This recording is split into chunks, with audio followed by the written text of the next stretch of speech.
Projector.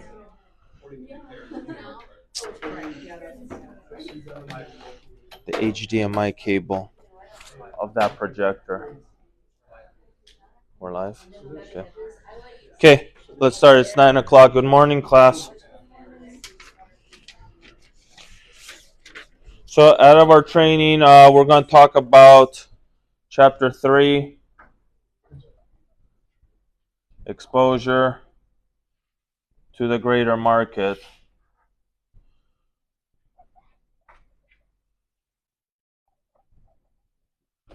But before we go there, I actually wanted to thank everybody who came out last week, had a chance to take a look at the homes and the communities, and also had an opportunity to learn a lot from John Gerard and the way he does business. And then we had a topic about nationals versus local builders. What's the difference?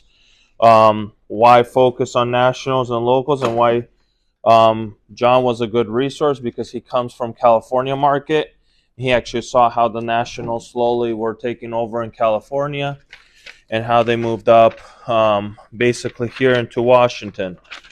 So he is a wealth of resource. We have a couple other projects that we will be doing and moving into the area, and highly recommend just making these site visits because you'll see homes, you'll see lots, you'll see homes under construction. You'll have an opportunity to meet with subs or talk with builders and so forth. And this is very very important for your business development, and also very important for the new construction market.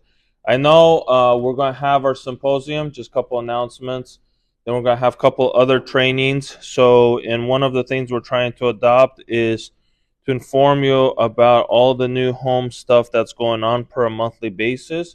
So you'll see that in Slack. You'll see that in your emails off of our calendar. Let me find where I'm going at. Any questions on the nationals versus locals? It sounded like it was easier to get incentives from the national. Correct. And like I sent out a Slack, like DR is offering 3% to BAC right now. And I actually had another conversation with another national this week, and I asked him about the whole NAR stuff and everything. He's like, the resale market might struggle. He's like, but the builders will still keep paying brokers because he's like, they need to move product, and that's part of their business formula outside of what happens, with the NAR and the business settlement. So I felt very bullish about what the new home division is going to be offering compared maybe even to the general market. There might be actually a better offering. So again, this is going back to the different mindset of what resale has and the different mindset as builders. And that's one of the things we were talking about, that builders and developers, they run this as a business. It's not just selling a house. They're running a business. They're working on cash flow. They're working with debt, and they have to move product. They don't have a choice. They have to move product. So we talked a little bit about nationals and local builders. We talked that nationals are here to stay. Local builders are here to stay also.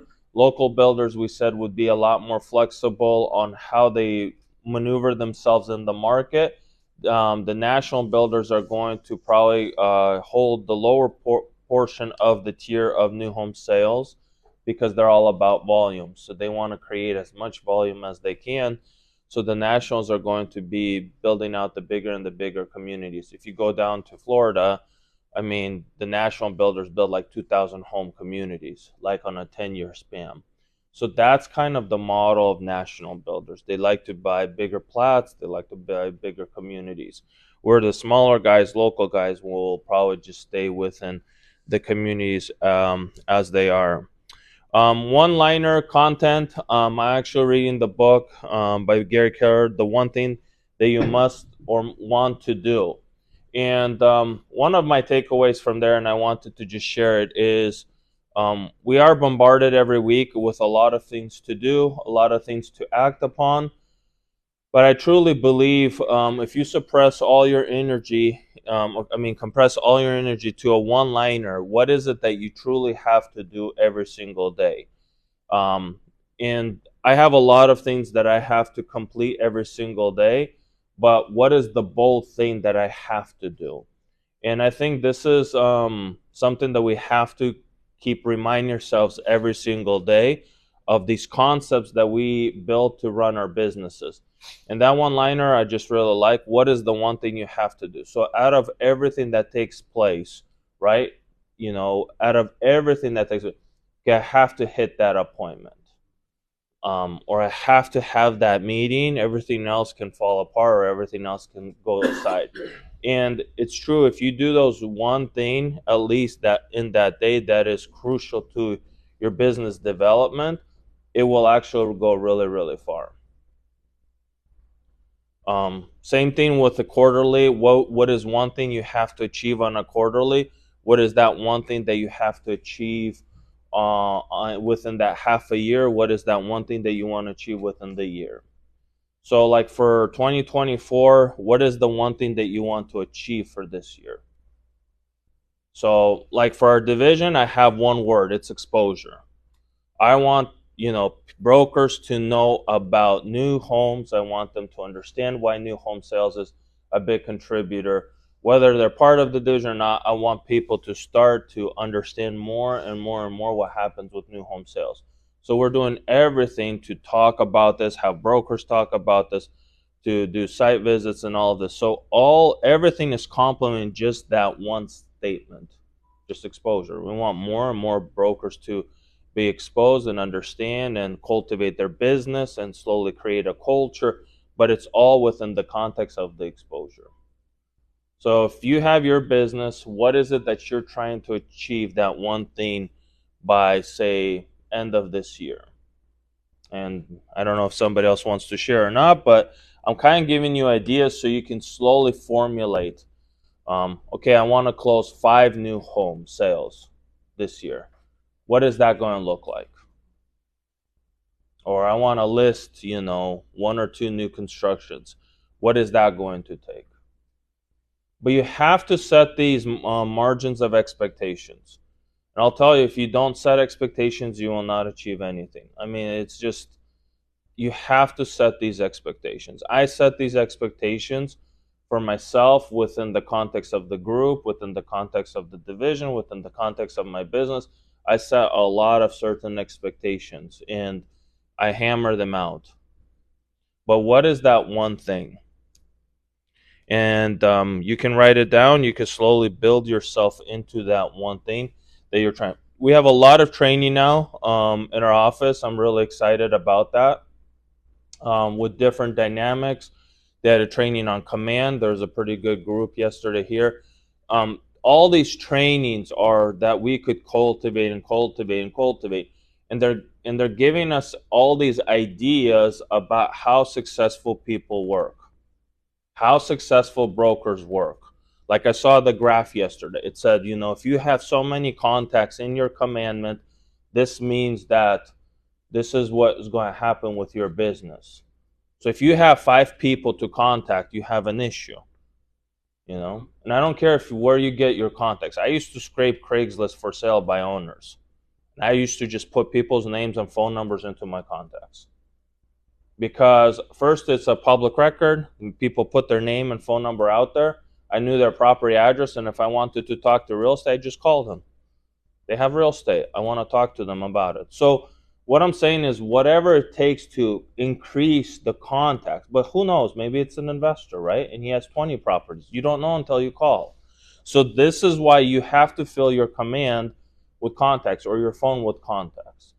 And then you take these contacts and you sift them. So all these classes are very crucial because they keep propelling us to understand that there's a lot more things that we can do and contribute to our business, and we should start setting those expectations.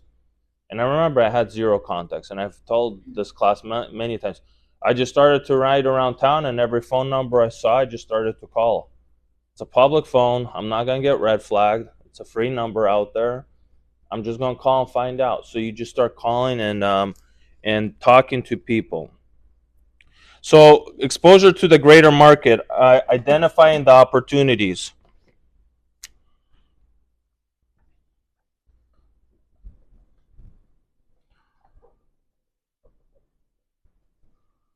Identify the opportunity in your conversation or when you are prospecting. So we talked about exposure to the greater market. We talked about that in new construction you get to meet a lot of people. But while you're meeting people, you're not just meeting people for the sake of meeting people. And sadly, I've seen too many brokers meet people just for the sake of socializing. You're not there just to socialize, you're there to grow your business. I've met a lot of people who are great talkers, but they can't put money in their pocket. So socializing is one aspect of real estate. But the second aspect is identifying the opportunity for all of us somehow to make money. We're here at work. If you checked in at 8 o'clock today, your job has started. You check out at 5 o'clock, you're supposed to make a paycheck today. This is your job. This is my job. The only way we get paid is if we're seeking out opportunity.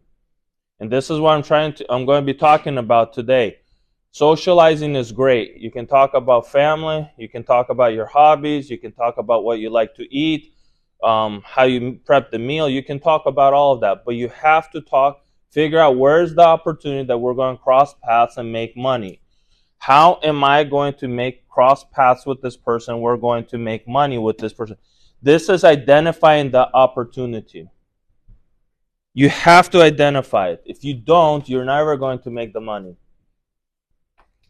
So, for example, I had an opportunity to eat out in Pearl Harbor, and I'm sitting in the restaurant, and the restaurant owner says that, there's a handful of CEOs living in the same tower. It's great to know the CEOs. It's great to have dinner with the CEOs. But so what? Like, if you're in business, you want to make money with that CEO.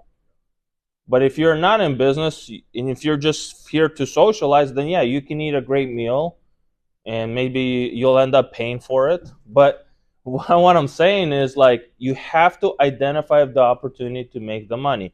So how is it that we're going to make the money?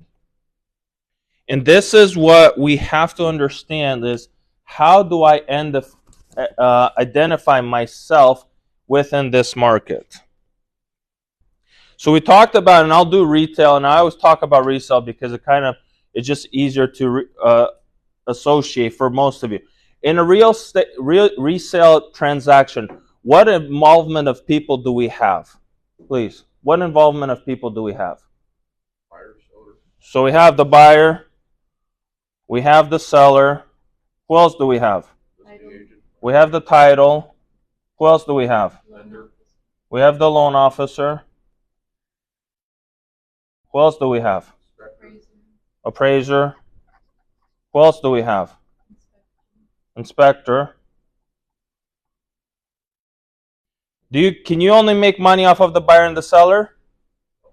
Can you make money off of every single person in that categories?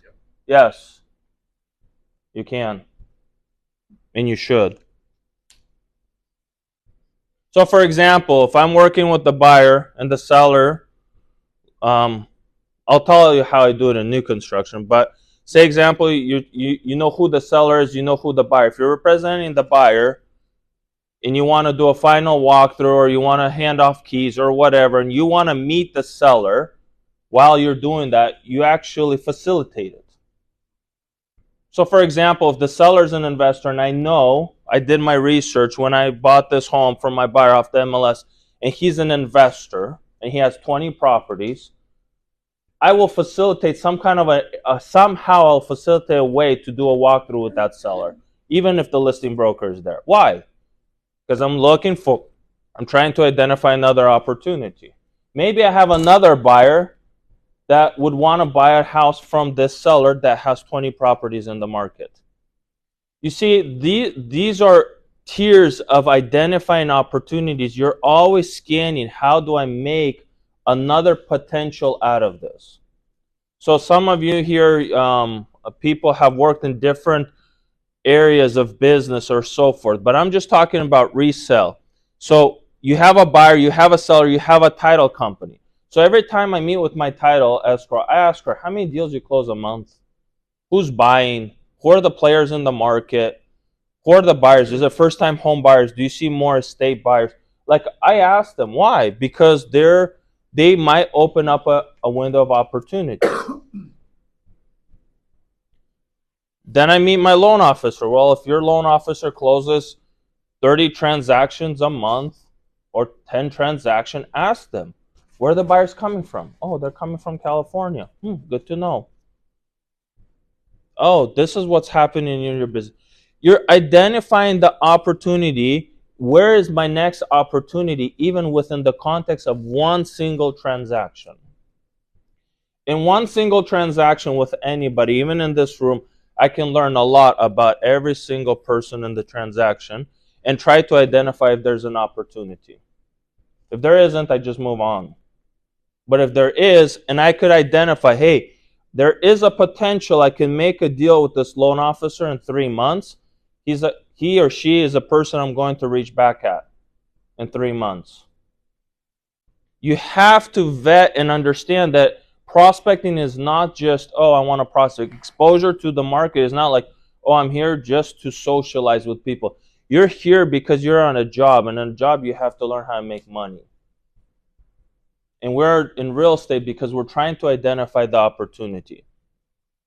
So in a transaction, in a resale, you have all of these players, including an appraiser. I'll give you an example. There's a subdivision appraiser out here in Clark County. People ask me, how do I know lot prices? Very simple. I found the appraiser who does appraising for banks in Clark County. So he does wholesale prices, bundle packages, takedown schedules. And guess what? I was like, we got to talk. He's like, why? Well, I go, you appraise lots, and I need lot values. So I'm going to call you once in a while and figure out, at least once in a quarter, what stuff is selling throughout, Richfield and Camas and so forth. He's like, for sure, just call me up. I don't need a lot of information, but I identified the opportunity. Why? Because when you call me and you ask me about lot price, I know about it. The reason is because I met a good appraiser in Clark County who appraises for banks. So you have to identify how this person is going to complement my business or your business. So working with the seller, same thing. You're selling a home. A CEO of a company is buying this house. You better schedule a walkthrough with that CEO and that buyer. You should walk the house, make sure they're happy, make sure everything on the inspection response is. Why?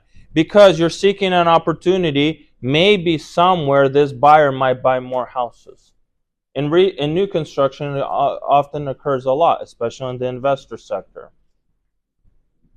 Or you're hiring someone who's moving into the area. Or you're hiring that's new. Or if it's a new construction, oftentimes you're representing the builder and the buyer is going to call for warranty questions. Well, guess what? A lot of the brokers fall out of the conversation. And a year later, I'm still talking to these buyers who bought our home about real estate. Yeah, they're calling me about warranty stuff. Who cares? I'm seeking out the opportunity for the next possible transaction. This is how seeking and identifying opportunity. Now we go into new home sales. Who are the players in new home sales? Same, buyer, seller, say builder. Who else? Title. A different group of title people now. A different group of lenders or financiers. Or investors. A different group of appraisers. A different group of inspectors. So what am I doing here? Same thing. I'm trying to identify the next opportunity. And I'm always searching. Here's the buyer, here's the seller, the builder. I walk with the builder, I go to the title company, I start talking to the title company, but the title reps are all different because now they're selling all new homes. So I'm talking to the title rep, who do you see are the players in the community, or how much business do we have? You go to the land officers, you start meeting different groups of investors, private money guys, institutional funding, all of this. You start to ask them what's happening, who's investing in which zip codes, or what's going on in the greater market. So every time I meet with these people, I'm identifying the opportunity. I'm trying to seek out, how will this complement what I'm trying to figure out? How is this going to complement in the direction that I am going? How is this person or this transaction going to help me cultivate? In real estate resale, they talk about like asking for referrals, right? So they say, once you do a closing and a transaction, you ask for a referral. That's great. But if you learn this is way beyond asking a referral. This is you being so intentional about seeking out referrals on many, many layers. This is really eye-opening for me. Yes. I hear what you're saying is so simple. With everybody that we come in contact with, is to say to yourself, what can I get out of this person for my business? Because we're so used to, as real estate agents, is giving and giving and giving. What can I give? What can I give? And our focus is always on, how can I help this person? And it's not selfish for us to go back and think, what can I get more from this Correct. person? And then I know more to give. Absolutely. I love this. So, for example, say he's a buyer, I'm a seller, he's a builder, right? I go talk to the title company about this builder, right?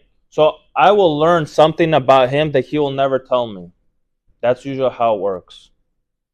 And then I go to him and I ask him about the title rep, and he'll tell me something that the title rep will never tell me about herself. And now you're doing, I call this, remembering prospecting, data points, right? Whether it's bad or good, whatever, it's irrelevant. Everybody has good and bad sides, right? Everybody can make a list of bad things about me. So be it. Yeah, I'm a human being. I make mistakes. And people can make a good side of a good stuff about me. But what you're doing is you're really identifying the opportunity. So you, builder, worked with this title rep. So what was your experience? And I would ask him or her. And they'll tell me a little bit about the title. And then I'll say, hey, who's your financier? Well, it was ABC Bank. I was like, was it easy to work with ABC Bank? It'd be like, no, don't even go that direction. Okay, like I'm not even. But then I would meet with ABC Bank and I'd be like, what did you think about that builder? And they'd be like, that builder just sucks. His accounting department. Oh, that's why they come work together. So like what you're doing is you're always identifying what's happening in their world, what's happening in this world. But you're not doing it so to say, oh, he's bad or she's bad or they're bad. That's not the point. The point is, this is the point. If I kind of snoop around just to say who's bad and who's good, like, you ain't gonna go far. We all have bad sides and good sides to us. Right. Bad could just be someone who needs help. Or because they need help. Correct. Then I'll come back to you and say, hey, I got a good CPA. And you'd be like, you'd say thank you, but you never understood how I got that, right? But like, then I do good service by pulling that information out. Correct. So what eventually happens when you're identifying opportunity is you're building these data points that we talked about, prospecting about different categories. And once you're doing that, you're eventually figuring out, how do I work to create more business or more transactions? Our goal is to create more transactions. That's how we get paid. That is how the real estate industry is built. If you don't get transactions, you don't get anything. So identifying the opportunity as the goal is, how do we get more transactions out of this? How? How do I get more deals out of talking to this person or this person or this person or this person? Whether it's a buyer, seller, and again, I'm going down like a pretty extensive thread. But in one transaction, you have 1, 2, 3, 4, 5, 6. You have 6 categories of people you can talk to. This is the greater exposure to the market. And I'll tell you this, what's really unique? I call this a community because that's what we talked about. Like in this community, like Because I'm teaching you guys this stuff, I'm slowly hearing your names within our community, and that's a good thing. I really want to just say it's really good. I'm slowly hearing, more Keller Williams brokers inside of these networks, and that's really, really good. And that is the goal of this class and just, our recordings and everything and the information we're having is that brokers can start understanding that it's not just here, but there's so much opportunity that could be scalable here if they just start talking to these people. And even last week, we talked about John Gerard, right? I mean, the guy builds average $1 million plus homes a year, and he does say 30 to 40 doors. I mean, if you just figure out how to bring him one sale a year, that's $1 million transaction. And he's very open. I mean, he said he used to have a team of 15 brokers. He had a whole sales team working for him. So the guy is very knowledgeable of what he does. But I'm just saying he's a builder, right? He's a developer, right? I didn't have a section for developer here. But that is what you're seeking. You're seeking to move yourself and identify the opportunities. And like I mentioned in the beginning, the whole issue is that I'm not a social person. It was not naturally. I'm not a natural salesperson. I learned how to become a salesperson.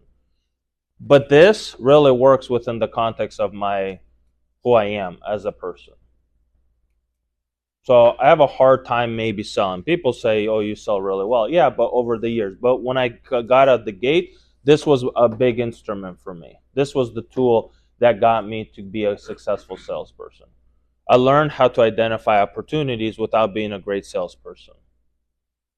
So I was like, okay, if I take that and that and that, and if I can get these guys to talk, there's a chance I could probably put a deal together. If I can figure out this person and this person, if I can get them to talk to each other and figure out how I can join their group, I can make that opportunity happen. Go ahead, Lisa.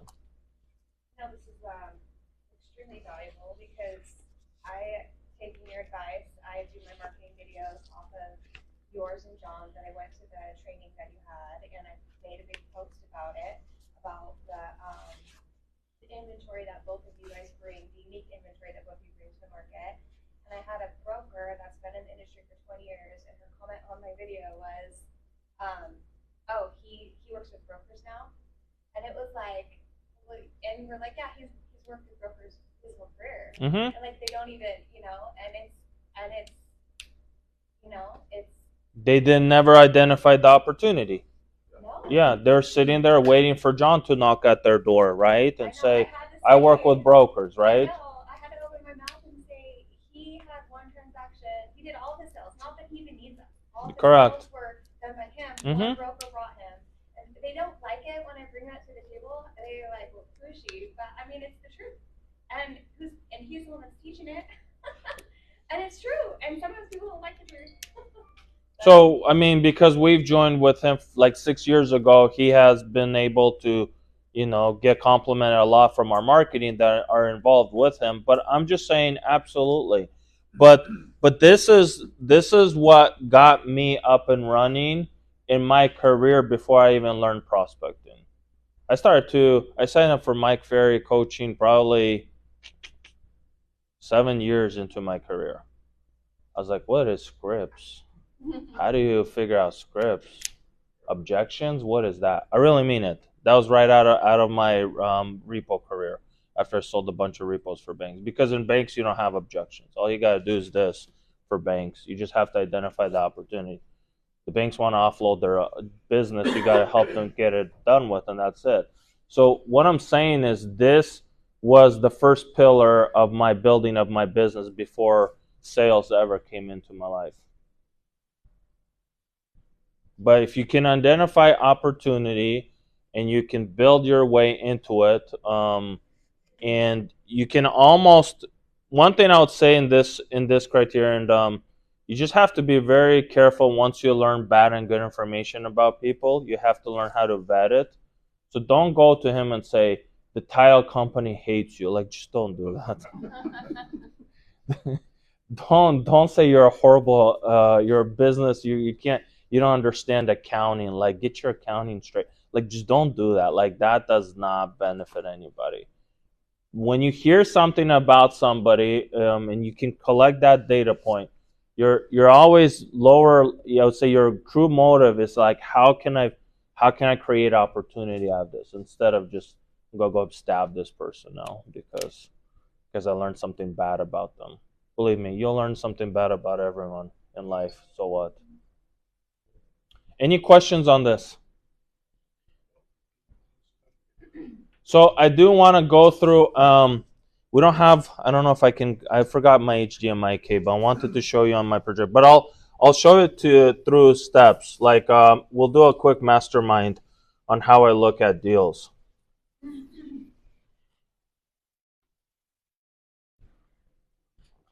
I'll give you a live example. Okay.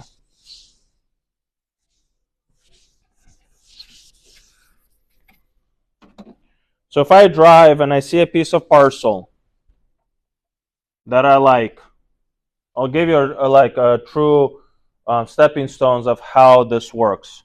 Say it's 123 Main Street. They have this in every town. Main Street exists in every downtown, so you can never go wrong on addresses. Okay? So I like this parcel. So the first thing what I have to do is I need to research owner.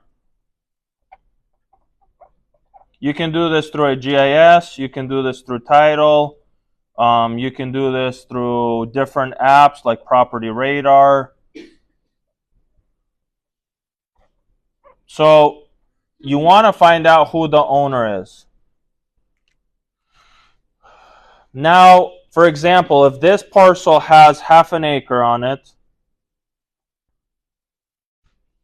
and because it's close to downtown, there's a chance you could probably have a second lot on it. For example, lot 2. We can divide it into lot 2. So what opportunity have I identified? That 123 Main Street has a parcel that's big enough that we could potentially split it off and make 1 or 2 lots out of it. This is a very simple, generic idea, but this is what I've identified when I was driving. So if I drive down this street, I've actually, because I started to go to Keller Williams for a year and a half, I've actually almost identified every single parcel within the context of 2 miles here. I actually know a bunch of the owners already. And I actually know what these owners can do and not do with their properties. And I'm actually watching how things are being built. Like that apartment complex right off of Grant when you're coming up north, right? I even know the owner of that apartment complex. I actually found the investor. Because I'm trying to identify the opportunity. That investor is on my list to contact him. Why? Because I've known of this player in town throughout the town, and now he has a project that looks at me for the next, 24 months. So I'm going to call him and say, what's going on here? But 123 Main Street has half an acre. I could divide it into lot 2. I understand there is potentiality. I don't understand anything about anything else. So what do? I research the owner in GIS. Why? Because there's a chance we'll be talking to the owner, so I better know who the owner is. I want to identify when he bought it or she bought it, when they bought it. This will determine if there's any equity. If there's no equity, it's hard to work with the person. If there's a lot of equity, it's easy. So that's my first point. How much equity is in the property? If it's paid off, really simple conversation. So I'm underwriting the deal before even talking to the person. I look at the building and I evaluate the building if it has any value. So as a broker, you should be able to do that within 10 minutes. You have Zillow, you have Redfin, you have our PRR, whatever. We have a bunch of ways to evaluate property. So before I even talk to this homeowner, I have an understanding where we call these, again, data points. I'm collecting data points on the owner and on the property. So now I want to learn stuff about the owner. So I might just Google the owner's names. I might do a title search on the owner. So this is everything I learned about the property, everything I learned about the owner. Why do I want to do that? So I'm trying to identify the property. Maybe this guy, works with his wealth advisor. Man, his name, it's all in a trust name. Maybe this person, is an investor and, he has 10 other properties. So I did a walkthrough yesterday with a client and I go, how'd you buy this building? He's like, oh, there's an investor in Clark County. He offloaded $4.5 million worth of real estate and we just bought the whole pool. So does that happen? Absolutely. If I showed you how many transactions happen off market, you'd be like, what? Like a lot of real estate moves hands within the MLS and without the MLS. So I figure this all out. So before I even call the owner, it's called underwriting. I've already underwritten the place. I might even call if you don't have an understanding who is, but you want to understand, we talked about, you call a civil engineer. This is why Eric Galimo comes here, so you can call him. Eric Galimo does not just show up at these events and talks, so he just shows up. He's not social here. He's looking for an opportunity. Well, you're bringing him an opportunity. You're saying you can divide potentially this lot, so you call your civil engineer. And your civil engineer says, yes, there's a chance you could split this off to 3 lots. Now you have an opportunity. This is called an off-market deal. But who cares? You guys prospect FSBOs, expireds. These are all off-market deals. You cold call, right? Why do we cold call? Because we're looking for this person who might consider selling. So we're entering the zone that they might consider. And if they might consider selling, they're going on our prospecting list. But what I'm doing is I'm creating even more value. So when I call the owner, I just don't talk about their property. I talk about potentiality of their property and a higher value proposition. And I've done some visibility. The whole deal is, this might sound a lot, but if you do it 3 or 4 or 5 times, what happens on the 6th time? Easy. What happens on the 20th time? It becomes even easier. What happens on the 50th time? You can just do it in your head. Just like a CMA, right? First time you did your CMA, I remember the first time I did my BPO for a bank, it took me 3 hours. It's like, what is this? Am I an appraiser now? And yes, you are an appraiser now. So, but then, it came down to where I figured out how to do it, and I was able to do it in 30 minutes. So many of you can do a CMA within. So what I'm asking is to do a CMA on a property that has the potential for 2 lots. But you have to do some more feasibility, and you have to pull in a little different resources to get yourself there. But now, once you have an understanding, now you meet with the client and you set up an appointment. And what do you talk about? You talk about that you met with a civil engineer and you discussed about their property. You talk about maybe the stuff that you learned about them and that they have other properties. You talk about the equity potentiality. You talk about the building value.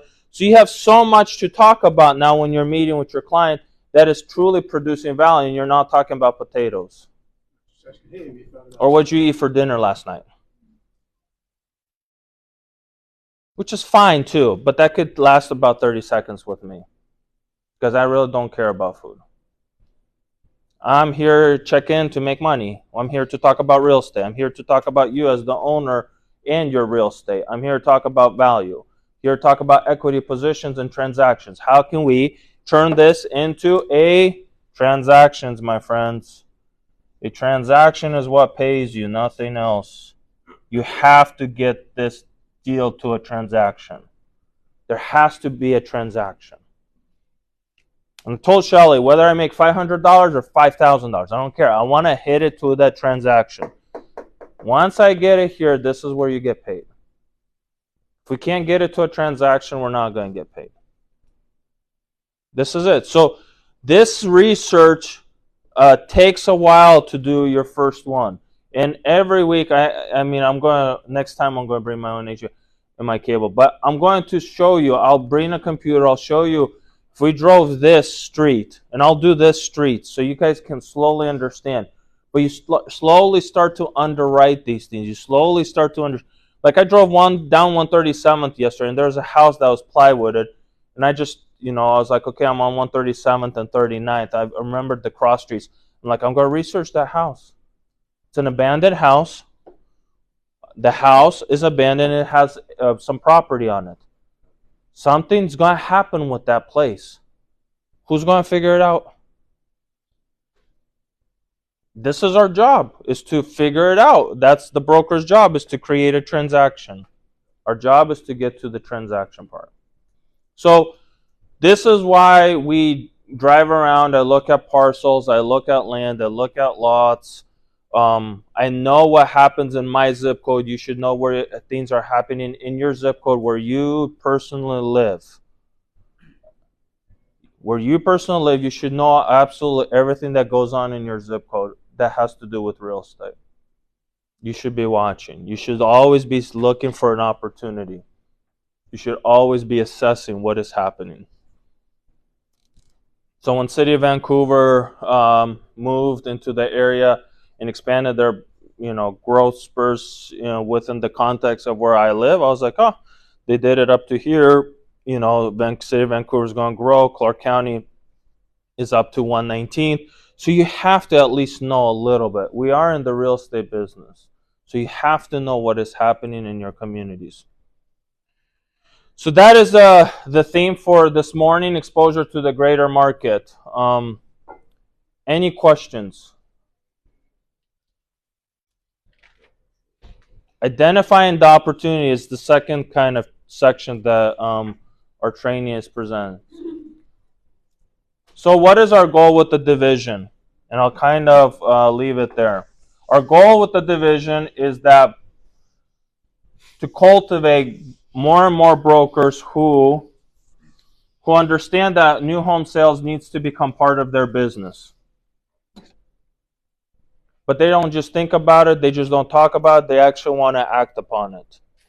And they're thinking about what tools do I need to slowly move more into that direction. And that is what this division is cultivating, is tools, research, information, and focusing on putting the deals together for you so you can slowly build your business around it. We'll do some halfway masterminds here, but then this is where part of you or more of you from this class have been joining with me, and we've been talking one-on-one with your business opportunity, and that you're trying to cultivate. I know everything takes up run-up time. I say everything takes about 6 to 9 months for run-up time. I don't expect any of you to have this done or figured out overnight, but what I do expect is that more and more brokers will understand the value of this and start to cultivate their business around new home sales. So if you have any questions, if you still want to do one-on-one meetups, let me know. The grind is going to be pretty heavy up to summer, and then summer we'll probably take a break off of training and everything, and the fall we'll probably have 2 sessions a week. So we're going to do 2 30-minute sessions a week because we're going to be doing a lot of more activity by the fall. Okay? Awesome. Thank you for your time.